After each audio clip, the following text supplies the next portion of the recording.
Irmãos, pastores, líderes da Igreja Brasileira, empresários, homens de Deus, temos que entender, irmãos, temos que ir para a palavra para entendermos o que está acontecendo hoje no Brasil. Eu me lembro, estudando a história de John Wesley. John Wesley fez uma aliança com um grupo de homens de Deus e, através dessa aliança, a Inglaterra foi totalmente transformada. O nível de corrupção na Inglaterra naquela época, século XVIII, começo do século XVIII, era mais ou menos o que é no Brasil hoje. 25% do PIB. Só que, depois desse avivamento, John Wesley viajava a cavalo o dia todo, pregando 10, 15 sermões por dia, falando de pecado. Ele sempre falava do pecado, né? Ele trouxe até uma doutrina que é uma segunda experiência para a salvação. Interessante essa doutrina dele, que eu tenho estudado, né? O que eu quero dizer com isso é que a Inglaterra mudou e nunca mais foi a mesma. Agora, mais recente, de uns meio século para cá, tem se corrompido mas durante vários séculos, a Inglaterra era uma outra nação realmente, né? E quando eu abro as Escrituras, pastores, irmãos, eu encontro nos profetas a preocupação deles não é propriamente com o povo, não é. É muito mais com os líderes, com os pastores. Os profetas se preocupavam mais com os pastores. Então, a Bíblia, irmãos, ela está mais preocupada com os líderes, não é com o povo. Porque o povo segue os líderes, os pastores. Nós somos pastores, né? E Jeremias está muito preocupado com os pastores, Isaías está preocupado, Ezequiel está preocupado, os profetas estão preocupados com os pastores, né? E Zacarias, que é um profeta da restauração de Israel, ele está muito preocupado com os pastores. Malaquias está preocupado, né?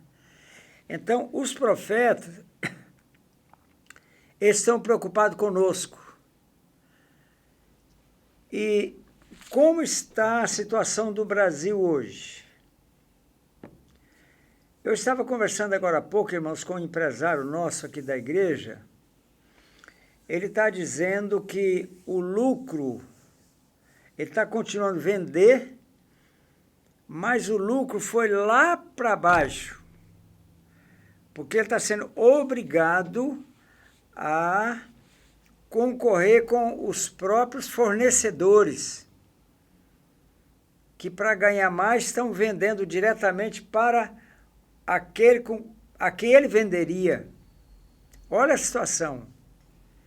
Então, há uma queda geral no Brasil por causa do vírus, né? Mas não é sobre isso que eu quero falar. Eu quero dizer para vocês que nós estamos já debaixo de um juízo de Deus. Isso que eu quero dizer. Estamos debaixo de um juízo do Senhor, como estavam os pastores na época de Ezequiel. Jeremias, ele profetizou na véspera do cativeiro babilônico. Ezequiel profetizou na véspera e durante o cativeiro. Durante o cativeiro, o livro de Jeremias vai lembrar de Ezequiel agora. Jeremias profetizou antes, Ezequiel profetizou durante o cativeiro. Então, Ezequiel vai nos lembrar a condição por que o país foi escravizado pela Babilônia. Então, a questão não é o STF. A questão, na realidade, irmãos, somos nós. O STF, eles estão mortos espiritualmente. Estão sendo conduzidos por demônios.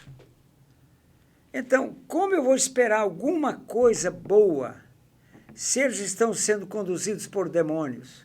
Eu tenho que me preocupar com os demônios que estão atuando lá no STF. Sobre eles, eu preciso governar. Quando nosso Senhor, um dia, ele foi até Gadara, fora do país. Ele saiu do país, porque havia lá um principado que estava sacrificando porcos e, de alguma forma, não é impedindo, mas sendo um obstáculo para o ministério dele. E ele foi lá em Gadara. Ele libertou aquele homem, ele libertou, os demônios foram expulsos, não puderam mais atuar, os porcos foram mortos, afogados. Ele resolveu um problema que era impedimento para que o nosso Senhor exercesse o seu ministério. Veja bem,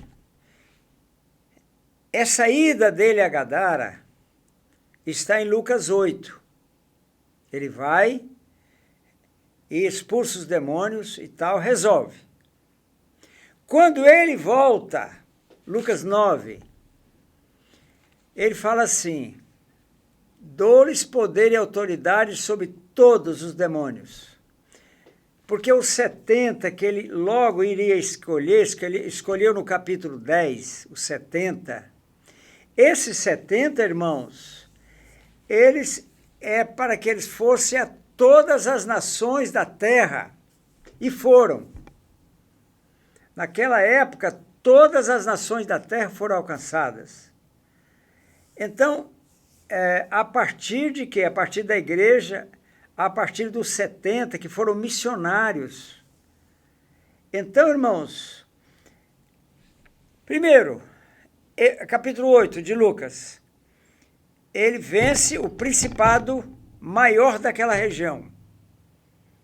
Segundo, capítulo 9, ele fala assim: dou-lhes poder e autoridade sobre todos os demônios. Verso 1 do capítulo 9.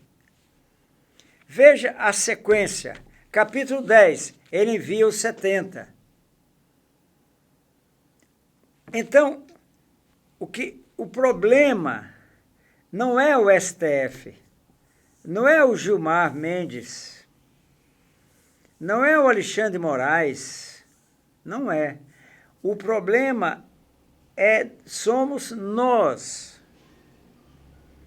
Quando eu transfiro a responsabilidade e digo que o pior que está acontecendo no Brasil vem do STF, é porque eu não estou fazendo o dever de casa. Eu estou transferindo a responsabilidade. Eva falou assim, Adão falou, foi Eva. Eva falou, foi a serpente. Olha a transferência de responsabilidade. O marido transferiu para a esposa. A esposa não foi a serpente. Enquanto, irmãos, nós não vencermos essa serpente que está no STF, que está também na política de um modo geral, porque não é só STF não, irmãos. Não é não. Tem muitos senadores e deputados tão podres que você nem imagina. Então,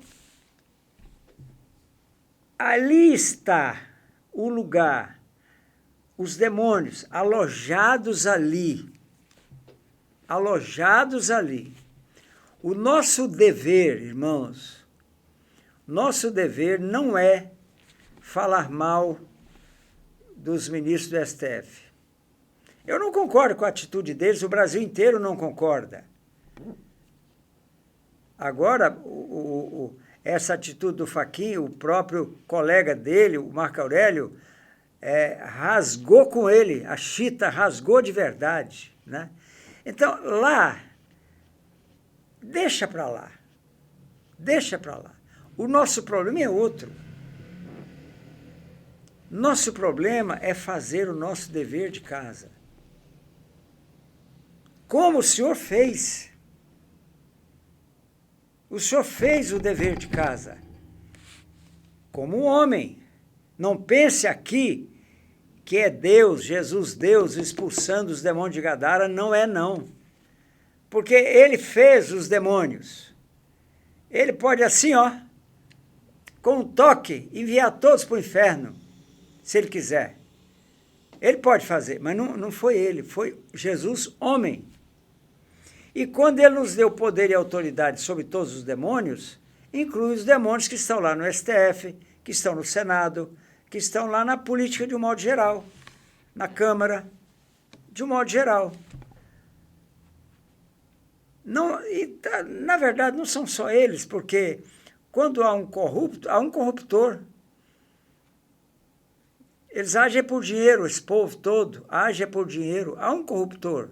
Quem é o corruptor? É o empresário muito rico, que quer ficar ainda mais rico. Esse geralmente é o corruptor. Pode ser até uma outra nação, como foi o caso da administração Lula, enfim. Então, irmãos, preste atenção nisso. Eu quero te levar para um ponto onde nós somos culpados. Porque não exercemos a autoridade que temos sobre os demônios. Nós somos culpados, viu? Eu quero deixar essa palavra com vocês hoje e preste bem atenção, ouça com muito temor de Deus. Estou falando em amor com vocês. Eu tenho o dever de falar, não é? Fiquem com Deus e vamos nos unir em oração, viu? Nos unir em oração.